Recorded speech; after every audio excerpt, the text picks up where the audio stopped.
Mark had always been careful, careful with his words, careful with his actions, and especially careful with the boundaries in his own home.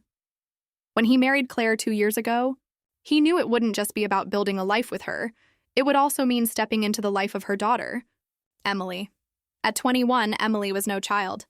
She was independent, smart, and outspoken. Mark respected that. In fact, from the very beginning, he told himself one rule above all others: she is not yours. Do not ever cross a line. For the most part, things were steady. Mark and Emily kept a polite distance. Dinners together were warm but never too personal. Passing conversations were light. And whenever Claire was home, everything felt normal, just a family trying to make life work under one roof. But sometimes, Claire worked late shifts at the hospital. That was when Mark noticed little details he hadn't expected to notice. Emily humming softly in the kitchen, her laughter echoing in the hallway, or the way her eyes lingered on him just a second longer than most people's would. He hated himself for noticing. One evening, it all came to the surface. Rain poured outside, rattling against the windows. Claire had texted that she'd be stuck overnight at work. Mark was sitting in the living room with a book when Emily walked in, barefoot, wearing one of Claire's oversized sweaters. Her hair was slightly damp, her cheeks flushed from the cold. "You're still up?" she asked, curling into the corner of the sofa. Mark nodded, trying to keep his tone neutral. Couldn't sleep. There was a long pause. The only sound was the rain. Then Emily whispered, almost too softly for him to hear, "You're different when Mom's not here. Quieter.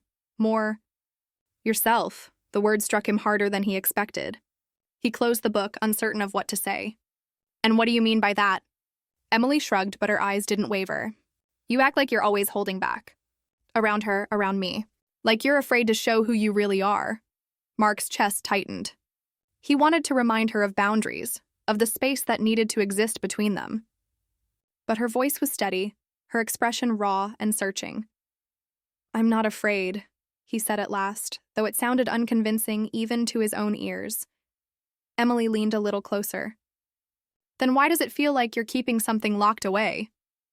Mark forced himself to stand, putting distance between them. He walked to the window, staring at the rain as though it held the answer. "Because some things are better left locked away." The silence stretched again.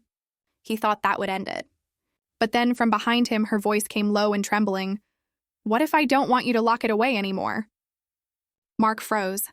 His heart pounded so loud it drowned out the storm outside. Slowly, he turned, and the sight of Emily's tear-filled eyes nearly broke him. This wasn't just curiosity. This wasn't just a careless comment. It was something deeper, something dangerous. He opened his mouth to tell her to stop, to remind her of the walls they both needed to respect. But no words came. And in that silence, everything changed. Mark stood by the window, his hands tightening into fists as if holding on to the last strand of control. Emily's words, "What if I don't want you to lock it away anymore?" still hung in the air like lightning that hadn't yet struck. He swallowed hard.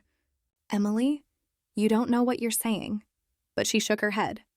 Her voice trembled, though her eyes stayed firm. "I do. I've seen the way you look at me when you think I don't notice. And I feel it too." The room suddenly felt smaller. The storm outside clashed against the silence between them. Mark wanted to deny it, to end the moment before it destroyed everything he had with Claire.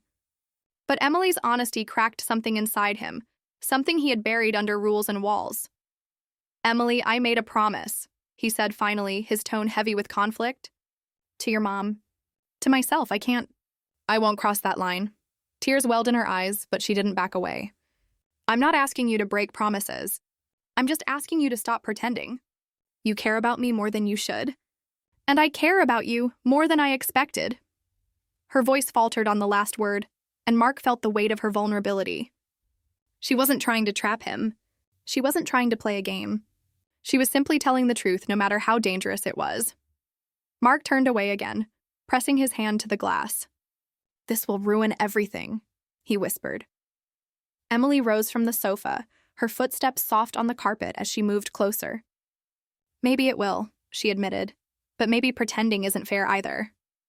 When she was only a step behind him, he could feel the warmth of her presence, the fragile breath of someone standing on the edge of a choice they couldn't undo. Mark closed his eyes. You're asking me to risk the one person who trusted me with her life, your mother.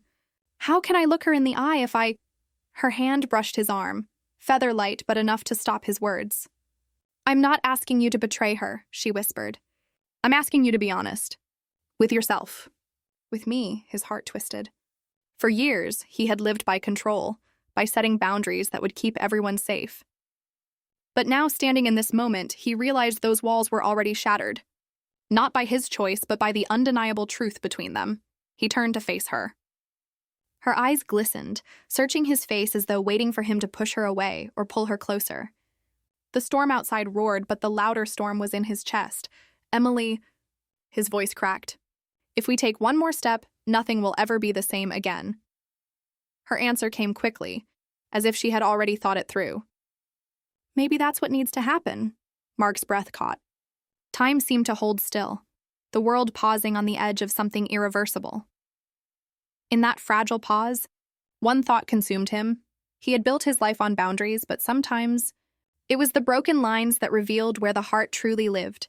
The space between them vanished.